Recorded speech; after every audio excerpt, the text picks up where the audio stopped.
What's up guys and welcome. You are watching Fazi Fitness. So let's start this video with 5 days out physique update from the Iranian phenomena Behrouz Tabani.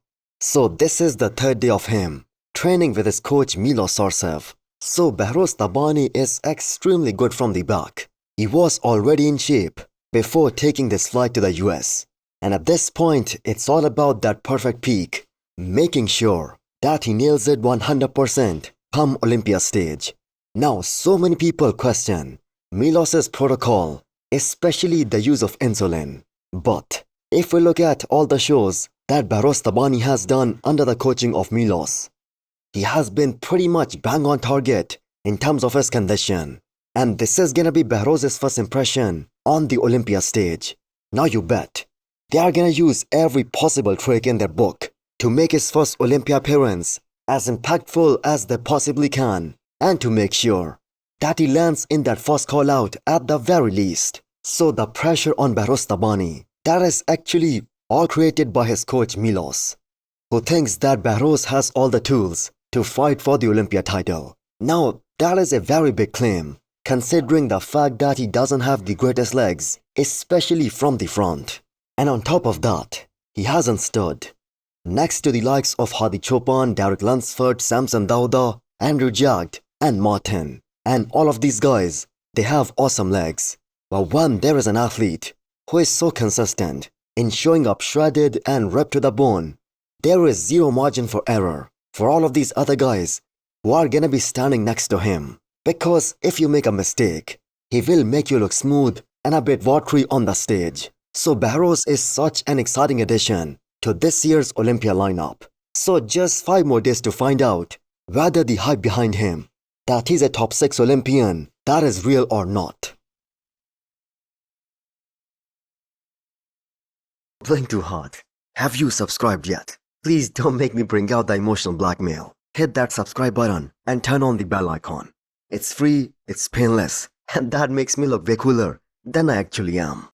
So just the other day we were talking about Sazan Hirati and how his back, that is his biggest weakness as he gets ready to make his Olympia debut. Now, he might not have the width, which is undoubtedly a big variable, especially at a big stage like the Olympia. But the man has added good amount of density and thickness back there. So the lack of Christmas tree in the men's open bodybuilding, that was a trending topic in the entire bodybuilding media a few years back. So Sazan probably has one of the best Christmas tree in the entire men's open at the moment. And there is just something about these Persian guys. Those Persian genetics, they never seem to miss the conditioning mark. And all of these guys almost always show up bang on target in terms of conditioning. And this 5 days out physique update from Sazan, that just shows us one thing, that the man is right on track to present the best look of his entire pro career. So why does that theory that doesn't apply to certain other IFBB pros that you only peak 100% once per year? I guess it has to do something with the work ethic and with the genetics too. So this upcoming Olympia is gonna be Sazan's 7th show of the year. He literally has been competing throughout the year and still appears to be at his 100%. So if there is one thing that is missing on Sazan, that is the size factor. He lacks the width. And when he stands next to a big tall guy and a very wide guy, like the way he did at FIBO Germany earlier this year, he is going to get exposed.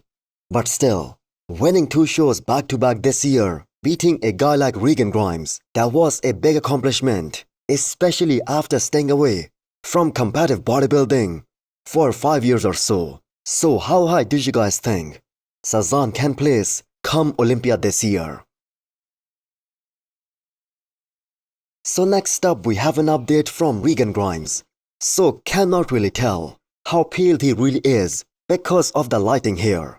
But if his chest looks like that on the day of the show, this will be the best condition of Regan's entire pro career with the best combination of fullness too. Simply because his chest, that is the first thing that goes, that flattens out when the man isn't properly peaked. So this is also because of the fact that he has always been lacking some muscle tissue in that area. So the other picture, where Regan is hitting the most muscular, That is also from a few days ago, still lacking that quad sweep from the front. But we will see how it pans out on the day of the show. So Regan has been extremely focused on being the best bodybuilder that he possibly can be all throughout this year, especially in this year's Olympia prep. Now he did miss on 2 of his peaks out of the 3 shows that he did. But on the other hand, he did make some very impressive gains from 2023 to this year. So Regan is gonna be a big question mark in this year's Olympia lineup, because this is gonna be a much deeper and a much tougher top 10 compared to how it was back in 2023. And already we are seeing him out of the Olympia top 10 in multiple predictions. So since competing at Toronto Pro this year, Regan has worked extremely hard to bring a bare package for the Olympia this year. So a pre-Olympia show with his new coach, testing out the peak week protocol. That would have been a good option for Regan. But he's trying to make a big impact, a big statement, by showing up at 100% at the big show, hoping to make it into the first Olympia call-out.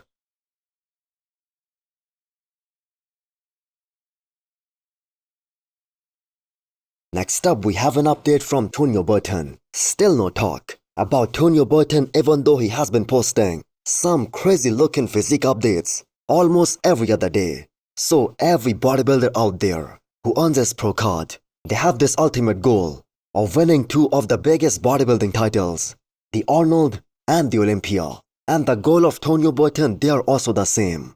So right now he's more focused on getting his name into that first Olympia call-out. Something he hasn't done before in the last 2 Olympias that he has done.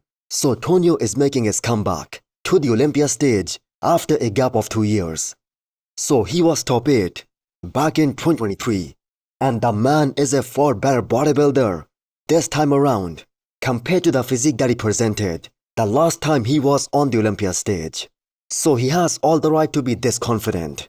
But on paper, this seems to be a bigger challenge, because even if Tonio Burton, he beats his Legion Sports and Dubai Pro look, he still kind of lacks the size compared to some of these guys who are gonna be in that first call out or at the edge of the first call out. So as per him, he has made some massive gains in the hamstrings, which was his major weakness in the past couple of years. So this will definitely allow him to be more competitive in the side shots, the side chest and the side triceps. So Tonio says he will be top 6 this year at the Olympia. But the question is, whom does he beat in order to place that high? Does he beat Martin or Andrew Jagged or Barros Tabani? I'm gonna say not possible unless all of these guys, they come in off. But let me know what you guys think. Next up, we have an update from Terence Ruffin. So the bag on Terence, that is looking so mind-blowing in his recent update. And he looks very dry and very grainy. And that is an indication that they are going for more conditioning for the Olympia this year compared to what we saw at the New York Pro, where by the way he also got perfect scores against Josema Beast. So Terence arguably has the most classic looking physique with 0 missing body parts, especially in that first call out. So the package that he's aiming to bring to this year's Olympia stage in just a few days time, he should be confident that he will be the 4th man to be crowned Mr. Olympia in Classic. Now it will be quite an inspiring story if Terence is able to pull it off, because this will be his 10th year as a Classic Physique Pro. He had the privilege of competing at the first ever Mr. Olympia in Classic back in 2016. And here the man is now entering the peak week, being one of the biggest title contenders for the Classic Physique Olympia title. So at this point, it's all just a matter on how differently will they judge Classic compared to the Men's Open. So as far as we know, muscularity is still one of the biggest factors in Classic Physique too. And if that's the case, then Mike Sommerfeld and his muscularity, we all know that is totally untouchable. So hit the thumbs up button if you liked the video, and smash the subscribe button if you wanna come back for more. Thanks for watching.